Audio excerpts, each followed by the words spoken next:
Juliet Capulet is 13 years old when Shakespeare has her family arranging her marriage, and for over 400 years that single detail has quietly convinced audiences that girlhood used to end almost as soon as it began. That somewhere back before soap, schooling, and modern medicine, becoming a woman happened years earlier than it does now.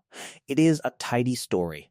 A girl in the deep past reaches puberty at 11 or 12, married off practically the moment her body allows it, while a girl today gets years longer to simply be a child. The only problem with that story is that when researchers actually went looking for the evidence, they found something closer to the opposite. For most of human history, the timeline of becoming a woman did not slide steadily from early to late. It swung, first one way, then hard the other, then back again, and the girl reaching puberty today sits closer to her Ice Age ancestors than her own great-great-grandmother ever did. Start at the beginning, genuinely the beginning, the Paleolithic, tens of thousands of years before agriculture. In 2005 and 2006, evolutionary biologists Peter Gluckman of the University of Auckland and Mark Hansen of the University of Southampton pulled together skeletal evidence, limb length, growth plate data, the physical record left behind in bone, to estimate when Paleolithic girls reached menarche. Their conclusion, somewhere between 7 and 13 years old, strikingly close to today. That number only makes sense once the trade-off behind it is understood. Life expectancy in small hunter-gatherer bands was short and dangerous, so natural selection favored bodies that matured fast, reached reproductive capacity early, and got on with the business of continuing the group. Gluckman and Hansen argued something further. Back then, biological maturity and psychosocial maturity arrived together. The body was ready for adulthood at roughly the same moment a person could function as one inside a small foraging band, learning to track, to gather, to read the group's social rules. Puberty and readiness lined up. Then, farming happened. And the number should have kept falling if the popular story were true. Instead, it went the other way, hard. By the classical and medieval periods, menarche is generally reported at approximately 14, ranging from 12 to 15, according to a widely cited 2016 review in the Journal of Pediatric and Adolescent Gynecology tracing the age across recorded history. Settling into farming villages brought a more reliable food supply, but it also brought crowding, parasites, and infectious disease at a scale hunter-gatherer bands rarely faced, and all of that pushed the age of puberty later, not earlier. This is where the Juliet assumption really falls apart. And the evidence is unusually good, because ancient Rome left behind an enormous archive nobody expected: tombstones. In 1965, historian M.K. Hopkins combed through 287 Roman funerary inscriptions recording ages at marriage, and found the modal age for pagan girls was 12 to 15. But for Christian girls in the same empire, the modal age climbed to 15 to 18. Rome's legal minimum for marriage was 12. But a legal floor is not a lived average. And in 1987, classicist Brent Shaw, re-examining the same kind of tombstone evidence, argued the commonly repeated number, girls married essentially at puberty, was closer to a literary myth than a demographic reality. Actual first marriages, especially outside the wealthiest households, skewed noticeably later. The 12-year-old bride was the legal exception people remembered, not the demographic rule almost everyone actually lived. So, Paleolithic girls, early, farming-era girls, later.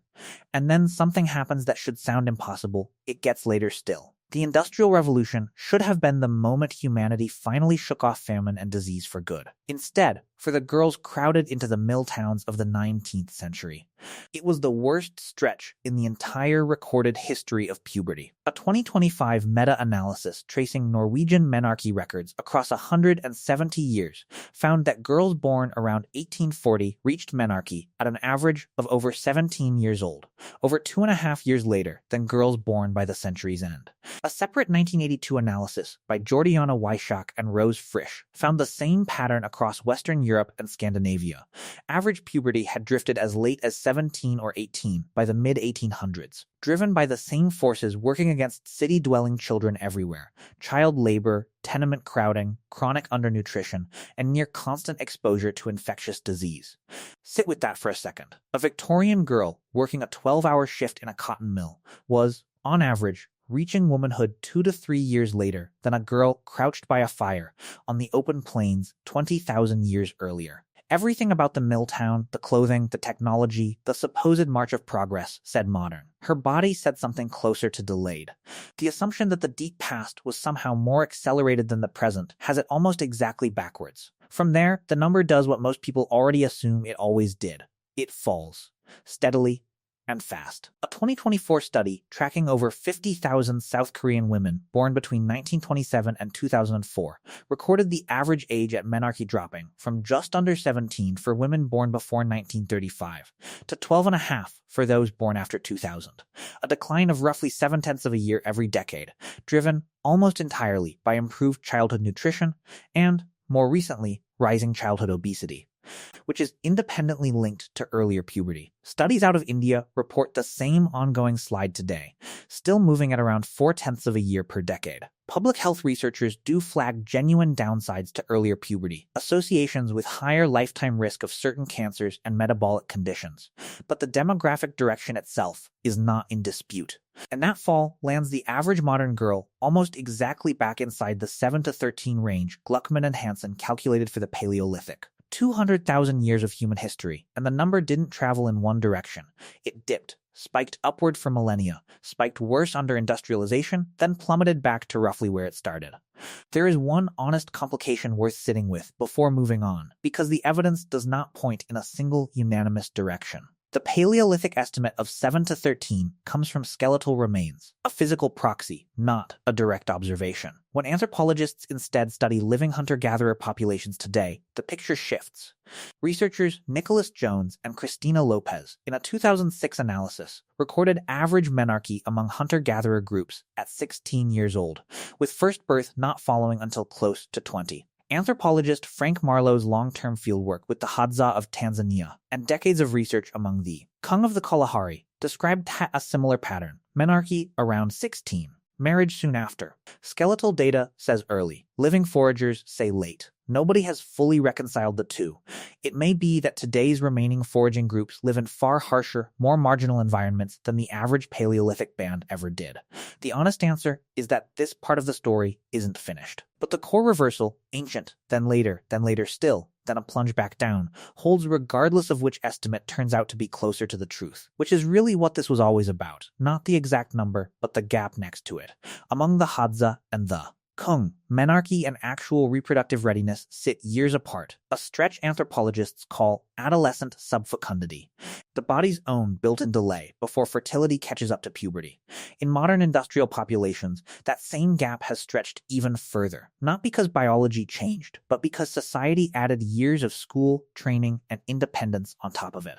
Gluckman and Hansen's real argument was never really about menarche at all. It was that, for the first time in roughly 200,000 years of human evolution, bodies are now reaching physical maturity well before the surrounding culture is prepared to treat a person as an adult. School systems, legal ages, entire social structures still built around a Victorian-era timeline that no longer exists.